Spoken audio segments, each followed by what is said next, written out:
Alright, Pretender here, back with another Honkai style guide, and today I'm going to be going over the best characters for the new Pure Fiction mode.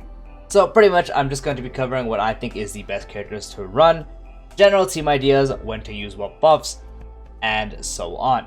Before I get into the video, guys, drop a sub, turn on the bell icon for future videos like this, along with other kinds of showcases, Honkai style news, summons, all that kind of good stuff would be greatly appreciated. Let's get straight into the video.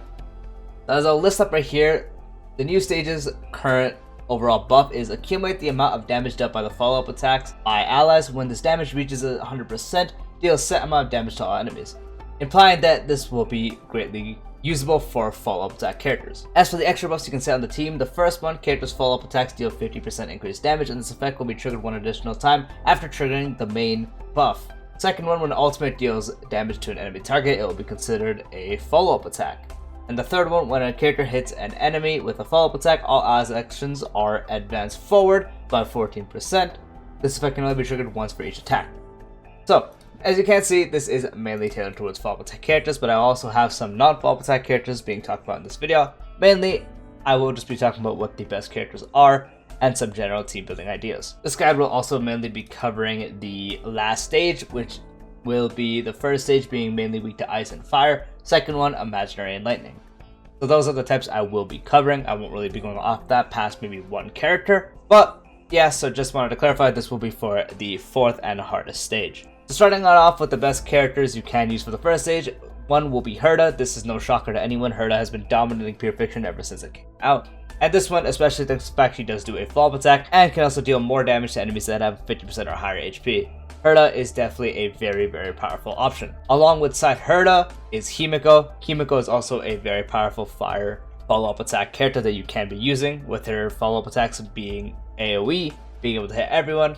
AoEs are very heavily favored in Pure Fiction, so Himiko is also a very good option for practically everything she has being AoE. And with that, her being able to kill, benefiting off the follow-up attacks, her and Herta together are very good. Even separately, both are very good options. Another follow-up attack character that is really good for this will be Topaz. Topaz not only enables follow-up attack characters to be even better, she herself does really good follow-up attack damage, also being fire, dealing with the weakness.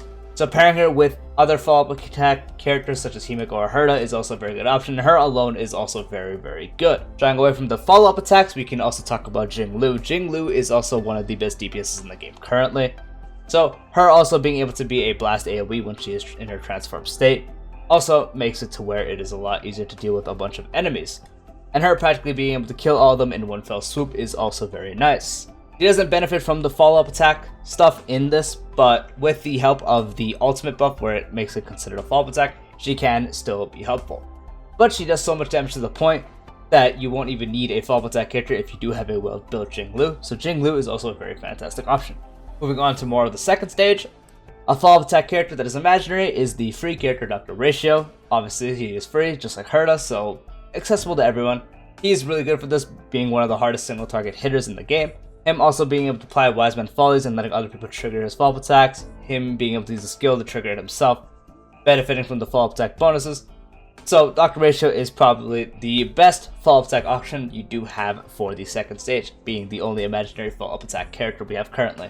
Just like Jinglu, a non-follow-up attack option that will be really good will be Danheng. When you do enhance his skill to max, he does have a AoE that will practically kill everyone you use it on. Obviously excluding the main bosses because they won't die in one hit. Him being able to rack up damage, being able to dish out damage is a very good option. So Danheng is a very powerful option.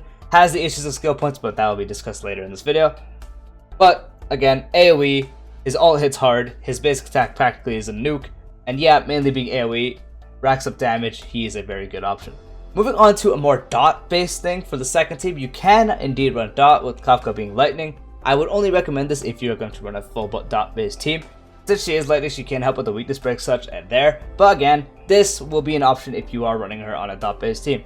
A very good partner with her for the same reasons will be Black Swan. She doesn't hit the weakness breaks like being lightning or imaginary, but Black Swan is so incredibly broken on dot to the point that she is very viable on this stage.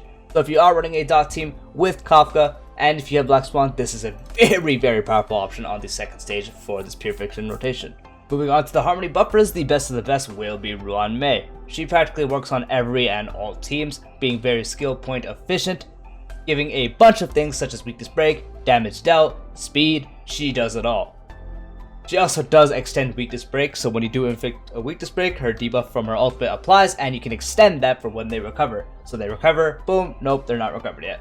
Ruanmei practically does it all. We'll give you damage dealt, we'll give you speed, we'll give you weakness break efficiency, making her super insane for this, especially for when you don't kill one of the enemies. Her being able to help you weakness break better definitely puts her above all else. The second best option in my opinion will be Sparkle.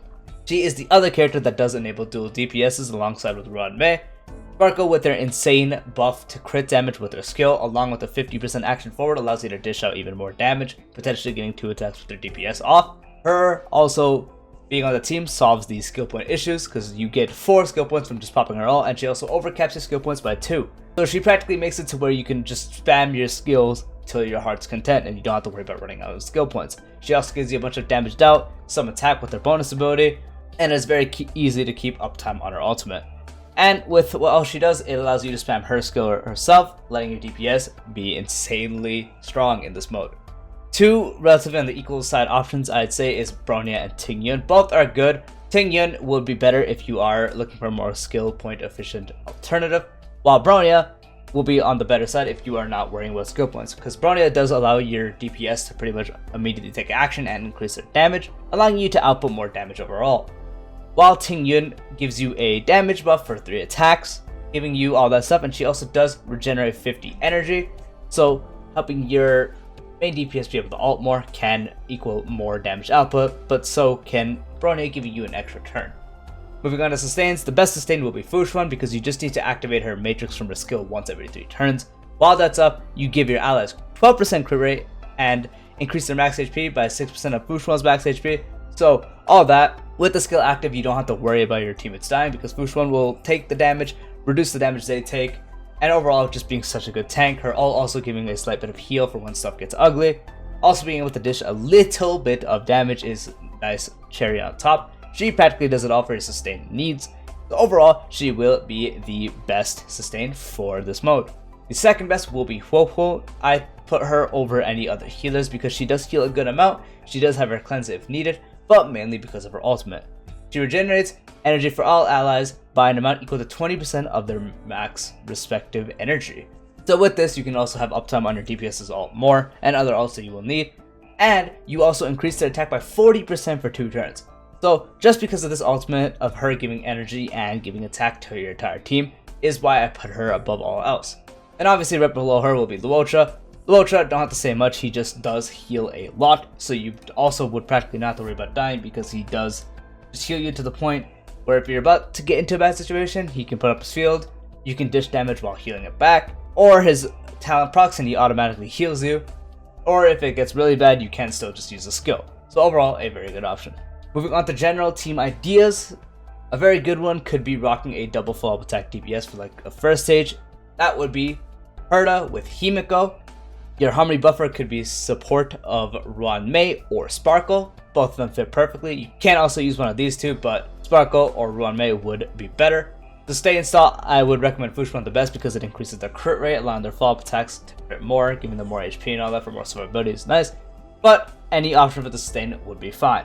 Another good idea is rocking Danheng with Dr. Ratio. This one would require Sparkle because your team would be super skill point hungry. Ruanmei would be really good for this because of the weak point efficiency. The fact that you're rocking Dr. Ratio and Danheng especially is the most skill hungry character in the game almost, and Ratio is also very skill point hungry, so Sparkle will be the one to negate that, and then again, a sustain of your choice. And if you are going the dot route, you'd practically just want to run Kafka with Black Swan, support mainly just being Ruanmei because she's the best for the dot team, and then a sustained character, and that would be perfectly fine. You can also sub out Ruanmei for another dot character such as Sampo or Gunaifen. Now talking about when you'd kind of want to be using the extra buffs. So you pretty much want to be using the first or the last buff if you are running a follow-up team. I'd recommend going with the first one because it does increase the damage of something like Himiko or Herta's follow-up attack damage by 50%, and you can just do it 1 extra time. So overall, I definitely go with that one because it does give you a quite significant increase to your follow-up damage, but the second one can be good because getting actions advanced forward can also lead to more damage, so that's also a better option, so just experiment and see what works with you. For the middle one, I'd use that if you're running someone like Danheng or Jinglu, where they do not have follow-up attacks, and so when they do ult, it would be considered follow-up attack, helping with the main effect a little more. That is pretty much a simple way to put how or when you'd want to be using the main ones. Again, top or bottom, depending on which one you want, if you're running a follow-up attack team, and the middle one if you're rocking anything like a Danheng, Jinglu type team. So yeah, that is the video. If you guys did find this helpful, let me know. Let me know what teams you are running and what teams you are getting good progress with, what your scores are, all that kind of stuff, and I'll see you guys next time. Peace out.